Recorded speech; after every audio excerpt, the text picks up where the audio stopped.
আমার ভাইরা রে, আমার বন্ধুগণ, হযরতে বেলাল রাদিয়াল্লাহু তাআলা আনহু নাম শুনেছেন?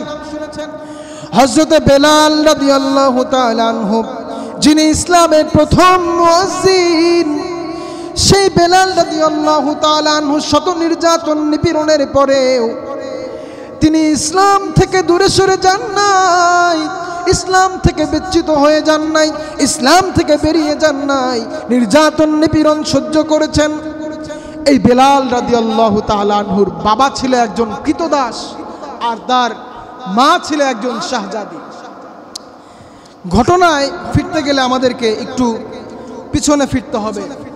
হযরত বিলাল রাদিয়াল্লাহু তাআলা আনহুর বাবার নাম ছিল রাবাহ। কি নাম ছিল? রাবাহ। আর বেলাল রাদিয়াল্লাহু তাআলা আনহুর মার নাম ছিল হামামা। তো বেলাল রাদিয়াল্লাহু তাআলা আনহুর মা ছিল একজন শাহজাদি। বিশ্বনবী সাল্লাল্লাহু আলাইহি ওয়াসাল্লামের যখন জন্ম হয়, সেই জন্মের বছর মক্কাবাসীরকে অবাক করে দিয়ে এক বাদশা, যিনি আবিসিনিয়ার বাদশা, তিনি মক্কায় আক্রমণ করেন। মক্কায় আক্রমণ করার পরে সবাই ভীত সন্তোষ হয়ে যায়। আল্লাহ তাআলা তখন আবাবিল পাখির মাধ্যমে পাথর নিক্ষেপ করে তার কাবা ঘরকে, তার ঘরকে আল্লাহ তাআলা হেফাজত করেছিলেন। আল্লাহ তাআলা সেই কথা সূরাতুল ফিলে বলেছেন, আলাম তারা কাইফা ফাআলা রাব্বুকা বিআসহাবিল ফিল। আল্লাহ তাআলার ঘরকে আল্লাহ তাআলা নিজেই রক্ষা করেছেন এবং তিনি প্রশ্ন করছেন, তোমরা কি দেখোনি আমি কিভাবে রক্ষা করেছিলাম?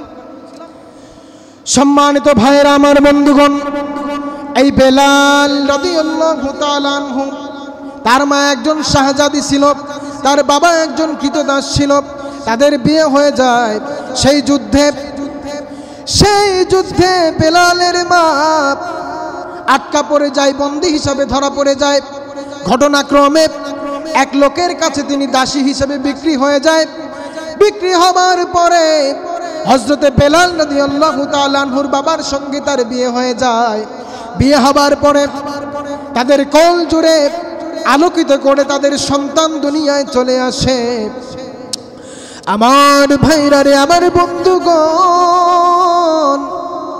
হযরতে বেলাল রাদিয়াল্লাহু তাআলা আনহু দুনিয়ায় চলে আসে। দুনিয়ায় চলে আসার পরে তিনি যখন একদম কিশোর বয়স যখন তার হয়ে যায়, তার মা বাবা তাকে দুনিয়া ছেড়ে চলে যায়। তার মা বাবা তাকে ছেড়ে চলে যায়, এতিম হয়ে যায়। হযরতে আবু বকর রাদিয়াল্লাহু তাআলা আনহুদের কানে এই খবর পৌঁছে যায়। বেলাল রাদিয়াল্লাহু তাআলা আনহু তার কৃতদাস পরিবর্তন হয়ে যায়। হযরতে বেলাল রাদিয়াল্লাহু তাআলা আনহু তার যে মালিক ছিল, সেই মালিক দুনিয়া ছেড়ে চলে যায়। সেই মালিকের সন্তান তিনি হযরতে বেলালকে সহ্য করতে পারতেন না। হযরতে বেলাল রাদিয়াল্লাহু তাআলা আনহুকে দিয়ে অনেক কষ্ট করাইতেন, নির্যাতন নিপীড়ন সহ্য করাইতেন। হযরতে বেলাল রাদিয়াল্লাহু তাআলা আনহু মুসলমান হয়ে গেছেন, এই খবর যখন তার কানে চলে আসে, হযরতে বেলাল রাদিয়াল্লাহু তাআলা আনহুর উপরে নির্যাতন নিপীড়ন আরো বেড়ে যায়। হযরতে বেলাল এত নির্যাতন নিপীড়ন আর সহ্য করতে পারে না। হযরতে বেলালকে বলে, তুই জন্তুর মতো, পশু পাখির মতো চার পা দিয়ে হাঁটাহাঁটি কর। শুধু তাই নয়, হযরতে বেলাল রাদিয়াল্লাহু তাআলা আনহুর গলায় রশি বেঁধে তার লোকজন দিয়ে ছেড়ে দিত। পশু পাখির মতো টেনে হেঁচড়ে মক্কার নগরীতে তাকে নিয়ে টানা হেঁচড়া করত। আমার ভাইরা রে,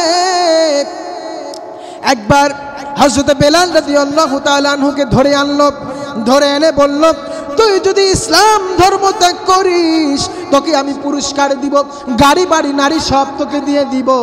তুই যদি ইসলাম না ত্যাগ করিস তোকে এমন নির্যাতন করব। কিন্তু বেলাল রাদিয়াল্লাহু তাআলা আনহু তার আদর্শ থেকে একটু সরে গেলেন না, একটু নড়চড় করলেন না।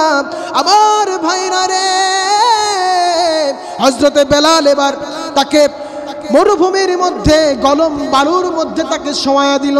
শোয়া দিয়া তার শরীরের উপর দিয়া পাথর দিয়ে ঢেকে দিল। ঢেকে দেওয়ার পরে চাবুক দিয়ে তাকে আঘাত করলো, পুরো শরীর ক্ষত বিক্ষত হয়ে গেল, ব্যথার যন্ত্রণার সহ্য হয় না হযরতে বেলালের। আমার ভাইরা রে, আমার বন্ধুগণ, হযরতে বেলালের আর সহ্য হয় না, শরীর দিয়ে জ্বালা পোড়া শুরু হয়ে গেল, অজ্ঞান হয়ে গেল, আর সহ্য হয় না। সেই কাটা জ্বালা পোড়া করে শরীরের মধ্যে লবণ ছুঁড়ে মারল, লবণ ছুঁড়ে মারার পরে তার জ্বালা যন্ত্রণা আরো বেড়ে গেল, আর সহ্য করতে পারে না, তার আর ব্যথা যন্ত্রণা আর সহ্য হয় না। আমার ভাইরা রে, শুধুমাত্র ইসলামকে দুনিয়ায় টিকে রাখার জন্য শুধুমাত্র ঈমান হারা হয়ে যাবে, ঈমান চলে যাবে, এই ভয়ে আল্লাহ তাআলার আদর্শ থেকে একটু সরে গেলেন না। নির্যাতন নিপীড়ন বেড়েই চলেছে, আর সহ্য করতে পারে না। বিশ্ব নবীর কানে পৌঁছে গেল বেলালের এমন করুণ কাহিনী। যখন বিশ্ব নবী শুনলেন, তার চোখ দিয়ে দরদর করে পানি পড়তেছে, আর সহ্য করতে পারে না। আমার ভাইরা রে, আমার বন্ধুগণ, এইবার হযরত আবু বকরকে বিশ্ব নবী পাঠিয়ে দিলেন, ডাক দিয়ে বললেন, এ আবু বকর রে, যা যা যা, আমার বেলাল সহ্য করতে পারতেছে না, তাকে মুক্ত করে নিয়ে আয়। হযরত আবু বকর রাদিয়াল্লাহু তাআলা আনহু তার মালিকের কাছে চলে গেল, মালিকের কাছে দিয়া ডাক দিয়ে বলে, রে মালিক, আমার কাছে বেলাল রে দিয়া দে, বেলাল রে আমার কাছে দিয়া দে, আমি তোরে স্বর্ণ মুদ্রা দিব, আমি তাকে নিয়ে নিব, আমি তাকে কৃতদাস হিসাবে কিনে নিব। কিন্তু তার মালিক তো জানে আবু বকর মুসলমান, যদি আবু বকরের কাছে আমি দিয়ে দেই, আবু বকর তোরে মুক্ত কইরা দিবে, ওরে আর দাস হিসাবে রাখবে না। আমার ভাইরা রে, এইবার বিশ্ব নবী কাছে গিয়ে যখন বললেন, বিশ্ব নবী কষ্ট পেয়ে গেলেন, ডাক দিয়ে বলল, এইবার আমি কি করব, আমার বেলালকে আমি কিভাবে মুক্ত করব? এইবার হযরত মুহাম্মদ সাল্লাল্লাহু আলাইহি ওয়াসাল্লাম হতাশাগ্রস্ত অবস্থায় চলে গেলেন। তার চাচা ডাক দিয়ে বলে, এ মুহাম্মদ, আর চিন্তা কইরো না, আমি তো এখনো মুসলমান হই নাই, আমি মুসলমান হব সামনে, আমি এখনো মুসলমান হই নাই, আমি যদি বেলালকে মুক্ত করতে যাই, বেলালকে আমার কাছে দিয়ে দিবে। এইবার বিশ্ব নবীর এক চাচা সেই মালিকের কাছে গিয়া বলে, আমার কাছে দিয়ে দাও, আমি বেলালকে কিনে নিতে চাই।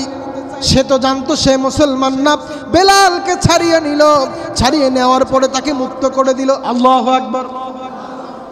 এত নির্যাতন নিপীড়ন সহ্য করার পরেও হযরত বেলাল ইসলাম থেকে এক চুল পরিমাণ সরে যান নাই।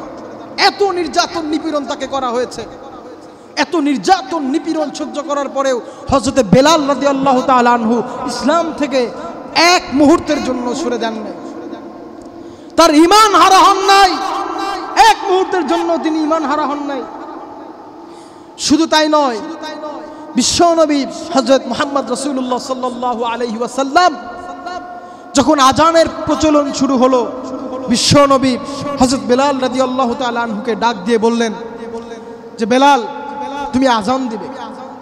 হযরত বেলাল রাদিয়াল্লাহু তাআলা আনহুর কণ্ঠ এত সুন্দর, এত মধুর ছিল, তার কণ্ঠে যখন তিনি আজান দিতেন, একদম মানুষের অন্তরে সেটা গেঁথে যেত। বিশ্বনবীর ইন্তেকাল যখন হয়ে যায়, গভীর মনোযোগ দিয়ে শুনবেন আমার ভাইরা, বিশ্বনবীর যখন ইন্তেকাল হয়ে যায়, হযরত বেলাল তিনি আর কথা বলেন না, কারো সঙ্গে কোনো কথা বলেন না। যেই লোকটা সব সময় হাসি খুশি ছিল, সব সময় হাসি খুশি থাকতো, সেই লোকটা আর হাসে না, সেই লোকটা আজান দেয় না, আজান দেওয়া বন্ধ করে দিছে। এইবার খলিফারা সবাই জোর দিয়ে বলল, এ বেলাল, তুমি যদি আজান না দাও, কেমনে আমরা নামাজ পড়ি? আমাদের তো তোমার আজান বড্ড শুনতে মন চায়, তুমি আজান দাও। বহুত জোরাজোরির পরে হযরত বেলাল আজান দেওয়ার জন্য গেলেন।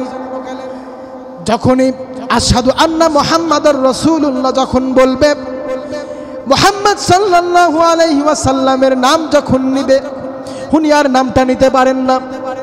এত নবীকে ভালোবাসতেন, আর নাম নিতে পারে না, এইখানে গিয়ে আর আজান দিতে পারে না। আবার তিনি আজান দেওয়া বন্ধ করে দিলেন। এরপরে সবাই মিলে ধরে বিশ্ব নবীর নাতিনদেরকে নিয়ে ডাক দিয়া বলল, আপনারা একটু বলেন, তাইলে হয়তো বেলাল রাদিয়াল্লাহু তাআলা আনহু আজান দিবেন। আবার সেই কাহিনী, হযরত বেলাল রাদিয়াল্লাহু তাআলা আনহু রাজি হইলেন, কিন্তু আজান দিতে গিয়া বিশ্ব নবীর নাম যখন চলে আসে, এই বেলাল আর আজান দিতে পারে না। বেলালের মুখ দিয়ে আর আজান বের হয় না, বেলাল আর আজান দিতে পারে না। আমার ভাইরা, হযরত বেলাল রাদিয়াল্লাহু তাআলা আনহুর মৃত্যু হয়ে যায়।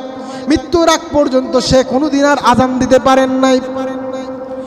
এই হযরত বেলাল কোনোদিন আজান দিতে পারেন নাই। ইমান থেকে এত নির্যাতন নিপীড়ন সহ্য করার পরেও হযরত